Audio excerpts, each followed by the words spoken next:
लक्ष्मण मूर्छा और राम का विलाप।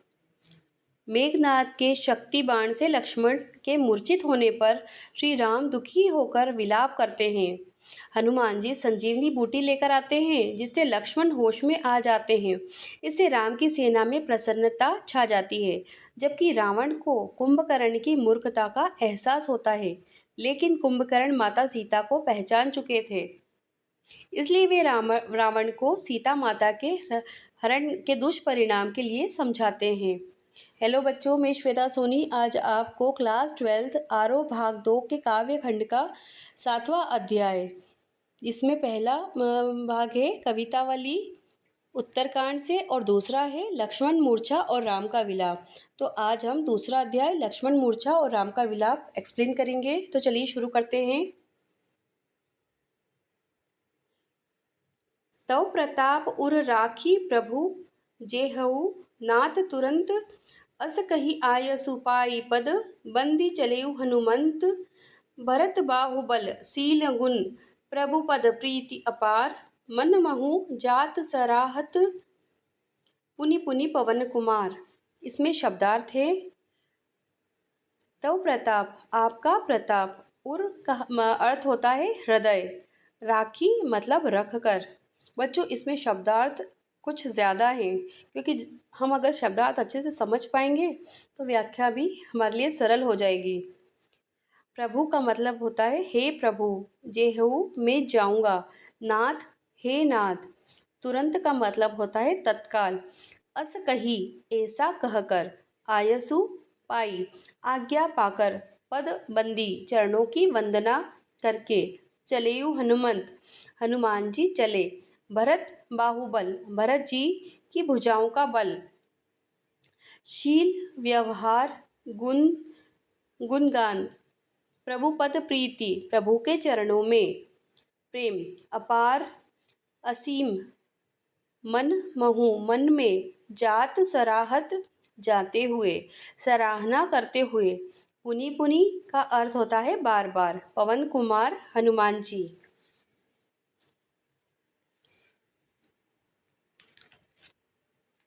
इन पंक्तियों में हनुमान जी कहते हैं हे प्रभु, आपकी महिमा हृदय में धारण करके मैं तुरंत चला जाऊंगा। श्री राम की आज्ञा पाकर भरत जी के चरणों में वंदन करके हनुमान जी चले। बच्चों आप सभी जानते हैं कि हनुमान जी कोई भी कार्य करने से पहले जय श्री राम का नारा ज़रूर लगाते हैं। तो उन्होंने कहा कि हे प्रभु, आपकी महिमा को हृदय में धारण करके मैं तुरंत चला जाऊंगा।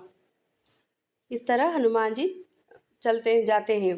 भरत जी की भक्तिमय और त्यागी श्री राम के प्रति गहरे प्रेम और निष्ठा को मन में बार बार सराहना करते हुए, भरत जी का राम जी के प्रति जो प्रेम था उन्हें हनुमान जी वह अपने मन में धारण करते हैं और उसी सोच को लेकर वो वहाँ से चलते हैं, प्रभु श्री राम के कार्य के लिए प्रस्थान करते हैं।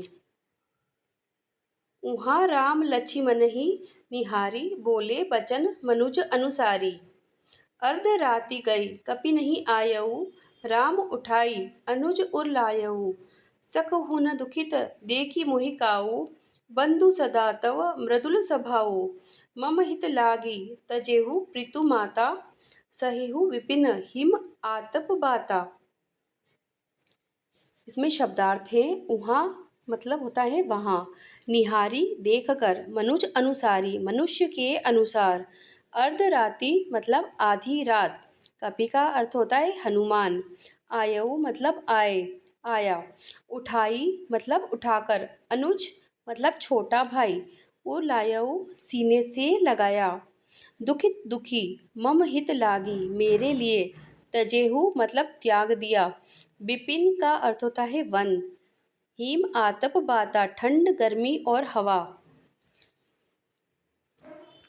वहाँ लक्ष्मण जी को मूर्छित देखकर श्री राम जी लक्ष्मण जी को मूर्छित अवस्था में देखकर श्री राम जी ने मनुष्य के समान वचन बोले। वे अपने भाई लक्ष्मण के प्रति असीम प्रेम और व्याकुलता व्यक्त कर रहे थे। बच्चों आप सभी जानते हैं कि श्री राम स्वयं भगवान हैं, लेकिन फिर भी धरती पर रहते हुए वे धरती पर रहने वाले मनुष्यों की तरह ही व्याकुल हो रहे हैं। अगर वो चाहे तो जादू से कुछ भी कर सकते हैं। लक्ष्मण जी को पल भर में ही बिल्कुल स्वस्थ कर सकते हैं, लेकिन उन्होंने ऐसा नहीं किया। प्रेम और व्याकुलता व्यक्त कर रहे थे, जो एक साधारण मनुष्य का स्वभाव होता है। आधी रात बीत चुकी है, लेकिन हनुमान जी नहीं आए। यह कहकर श्री राम जी ने छोटे भाई लक्ष्मण जी को उठाकर हृदय से लगा लिया। हनुमान जी के जाने के बाद राम जी हर पल पल भारी था। लक्ष्मण जी की स्थिति उन्हें बहुत चिंतित करती है। इस स्थिति में वे एक साधारण मनुष्य की तरह अपने छोटे भाई की चिंता करते हैं। राम जी दुखी होकर, तुम मुझे कभी भी दुखी नहीं देख सकते थे। राम जी लक्ष्मण जी की तरफ देखते हैं और कहते हैं कि तुम मुझे कभी दुखी नहीं देख सकते थे। मेरे हित के लिए प्रेम में माता पिता का भी त्याग कर दिया। बच्चों, आप सभी जानते हैं कि लक्ष्मण जी हमेशा हर पल राम जी के साथ ही रहे हैं। उन्होंने जब राम जी को 14 वर्ष का वनवास हुआ था, तब भी लक्ष्मण जी उनके साथ थे वन में। और हर त्याग वन में ही रहते हुए सर्दी धूप और हवा भी सहन की। तीसरी पंक्ति है, सो अनुराग कहाँ अब भाई, उठहु न सुनी मम बच बिकलाई। जो जन तेऊ बन बंधु बिछोहु, पितु बचन मन तेऊ नहीं ओहु। सुत बित नारी भवन परिवारा, होहु जाहि जग बारहि बारा। अस अस विचार जी जागहु ताता, मिलई न जगत सदोहर सहोदर भ्राता।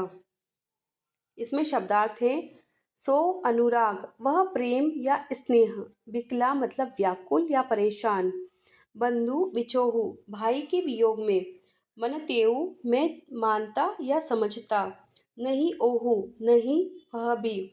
सुत का मतलब होता है पुत्र, बीत धन, नारी का अर्थ होता है पत्नी, भवन घर, होही जाही आते जाते रहते हैं, जग दुनिया, बारही बारह बार बार, जीय मतलब हृदय में, जागहु मतलब जागो, ताता हे भाई।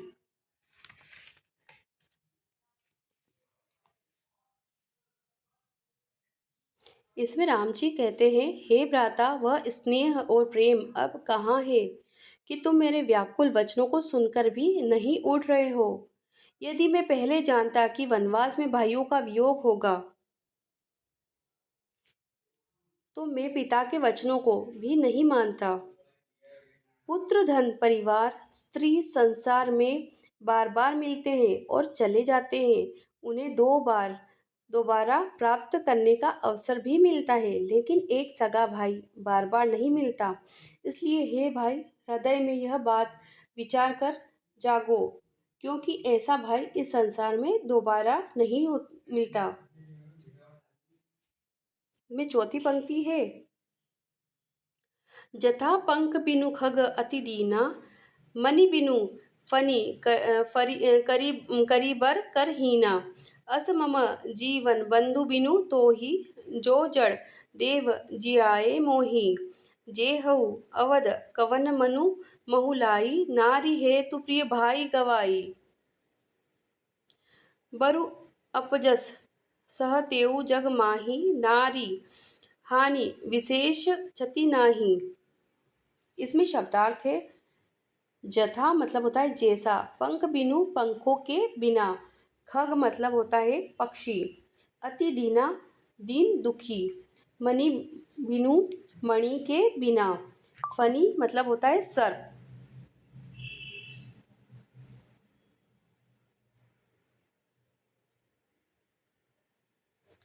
परिबर मतलब होता है हाथी, कर दीना सूंड से हीन, जड़ दे देव कठोर भाग्य, जियाओ जीवित रखे, महुलाई मुंह दिखाना,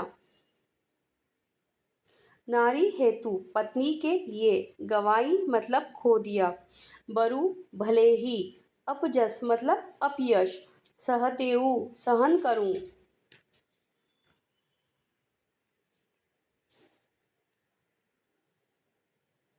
मूर्छित लक्ष्मण की दशा देखकर विलाप करते हैं।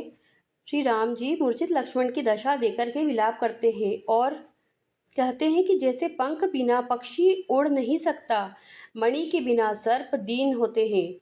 मणि के बिना सर्प अपनी शक्ति और आकर्षण खो देते हैं, और सूंड के बिना हाथी दीन होता है। सूंड के बिना भी हाथी अपनी शक्ति और बचाव का माध्यम खो देते हैं। राम जी कहते हैं कि हे लक्ष्मण, तुम्हारे बिना मेरा जीवन भी कुछ ऐसा ही होगा। श्री राम आगे कहते हैं कि यदि कोई शक्ति मुझे तुम्हारे बिना जीवित रखती है तो मेरा जीवन भी अत्यंत कष्टप्रद होगा। श्री राम जी आगे कहते हैं कि मैं किस मुंह से अवध जाऊंगा। स्त्री के लिए प्रिय भाई को खो दिया, मैं जग में बदनामी सह लेता। स्त्री की हानि कोई बड़ी विशेष क्षति नहीं है। उस समय पुरुष प्रधान समाज में स्त्री को कमतर आंका जाता था और विवाह संबंध को कम महत्व दिया जाता था।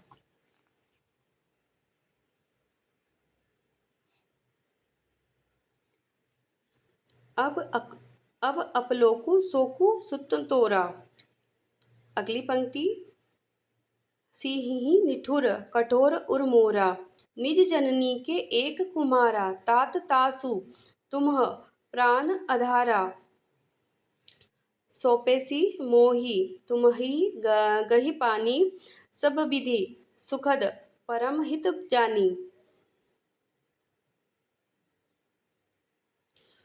उतरु काह देहउ तेहि जाई, उठी कीन मोहि सिखा भाई। बहु विधि सोच विमोचन, स्रवत सलील राजीव दल लोचन। उमा एक अखंड रघुराई, नरगति भगत कृपाल दिखाई। इसमें शब्दार्थ है। अपलोकु का अर्थ होता है अपमान। शोकु मतलब शोक। सुत तोरा पुत्र के लिए। निठुर मतलब निर्दयी। कठोर हृदय। निज जननी अपनी माता।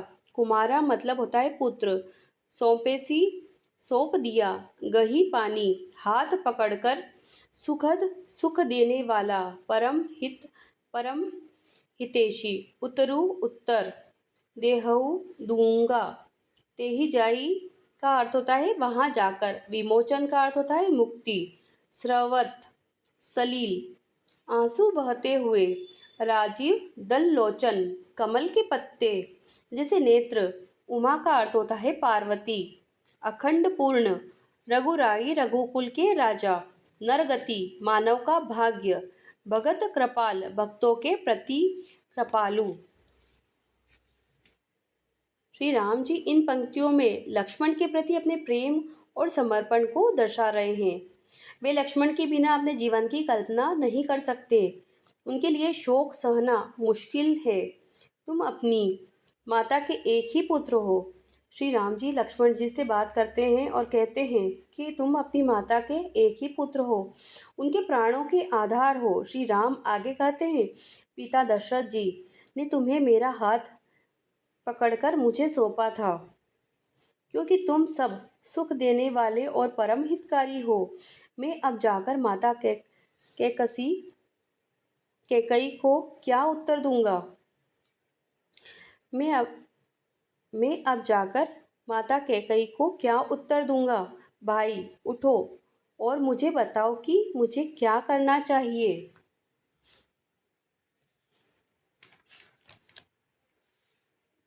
भगवान श्री राम जो सभी दुखों को दूर करने वाले हैं, वियोग में व्याकुल होकर सोच रहे हैं और उनके कमल जैसे नेत्र से अश्रुओं की जलधारा बह रही है। अंतिम पंक्ति में, उमा एक अखंड रघुराई, नरगति भगत कृपाल देखाई। में शिवजी पार्वती जी से कहते हैं कि भगवान श्री राम ने लीला करके यह दिखाया है कि मनुष्य किस प्रकार शोक और दुख से प्रभावित हो सकते हैं। तो ये थी बच्चों लक्ष्मण मूर्छा और राम का विलाप चैप्टर का एक्सप्लेनेशन। आगे के लिए हमारे चैनल को लाइक, शेयर और सब्सक्राइब करें। इसका पार्ट 2 जल्दी आने वाला है। Thank you so much.